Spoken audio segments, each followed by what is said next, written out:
Assalamualaikum warahmatullahi wabarakatuh. Perkenalkan, nama saya Agung Hidayat dengan NIM 22101030271. Saya di sini akan mempresentasikan hasil laporan kerja praktek yang berjudul Studi Kelayakan Instalasi Tata Udara di Ruang Pengecatan Kursi Kuliah. Yang pertama itu adalah profil CV Teknopresisi. CV Teknopresisi adalah unit bisnis dan mitra strategis Universitas Magelang yang bergerak di bidang pengolahan logam. Fokus utama perusahaan ini adalah manufaktur produk furnitur pendidikan seperti kursi kuliah dengan standar kualitas tinggi.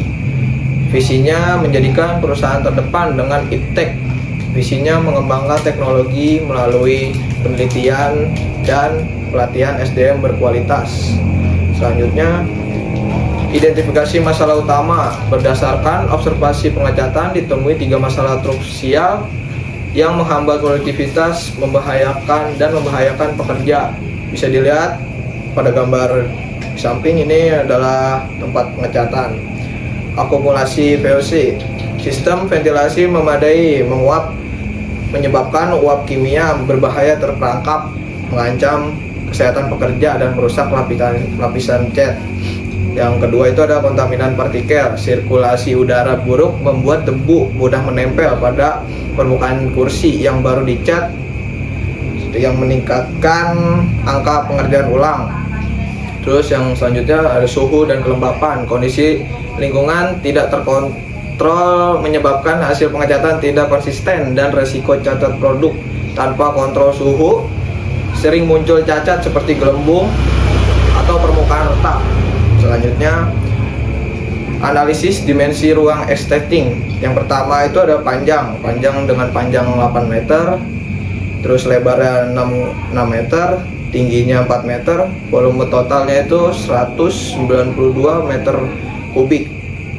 Volume ini menjadi parameter kunci untuk menentukan kebutuhan pertukaran udara atau ACH. Ideal volume 192 meter kubik memerlukan pertukaran udara minimal 25 kali per jam untuk mencapai standar kebersihan industri pengecatan.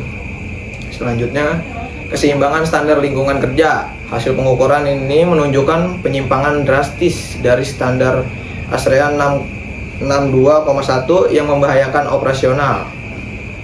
Ya, ini ada grafik di sini. Kelebihan itu konsentrasi mencapai 450 ppm. Ya, dengan batas standarnya 200 ppm. Terus suhu berlebih rata-rata itu 32,5 Celcius dan idealnya 20 sampai 25 Celcius. Kelembapannya mencapai 78%, idealnya 40 sampai 60%. Selanjutnya, dampak pada kualitas dan produktivitas. Tingkat tinggi 33% sampai 47% produk mengalami cacat seperti orange pearl, busing, dan kontaminasi debu. Suhu tinggi memicu orange pearl 15 sampai 20% karena menguap solvent terlalu cepat. Kelembapan tinggi menyebabkan busing 8 sampai 12% atau permukaan keruh. Bisa dilihat sama grafik di samping ini. Terus penurunan output, produktivitas menurun 30 sampai 40% pada siang hari mengakibatkan heat stress dan akumulasi uap kimia. Produktivitas menurun 30 sampai 40 di siang hari akibat heat stress. Target 150 kursi gagal tercapai, hanya terrealisasi 110 sampai 330 kursi. Selanjutnya, kondisi lingkungan sama standar nasional. Hasil pengukuran menunjukkan penyimpang ekstrim dari standar internasional di Teknopresisi. Suhu rata-ratanya standarnya 20 sampai 25, terjadi kelebihan panas sebesar 44%. Nah, yang kedua itu ada kelembapan standar 40 sampai 60. Kelembapan tinggi memicu cacat busing. Yang ketiga itu ada kadar VOC standar yaitu 200 ppm. Konsentrasi uap beracun 2,25 kali lipat batas aman. Selanjutnya, risiko kesehatan operator. Paparan VOC kronis telah menunjukkan dampak nyata pada kesehatan fisik para pekerja di lapangan. Yang pertama itu adalah gejala akut 100% Operator mengalami pusing, mual, iritasi mata atau tenggorokan secara rutin. Pusing, mual dialami setiap hari 3 jam sampai 4 jam bekerja. Yang kedua itu adalah kerusakan organ. 50% operator menunjukkan fungsi liver dibatasi normal, rendah liver stress. Hasil media check up menunjukkan 2 operator mengalami liver dibatasi normal rendah akibat paparan kimia jangka panjang.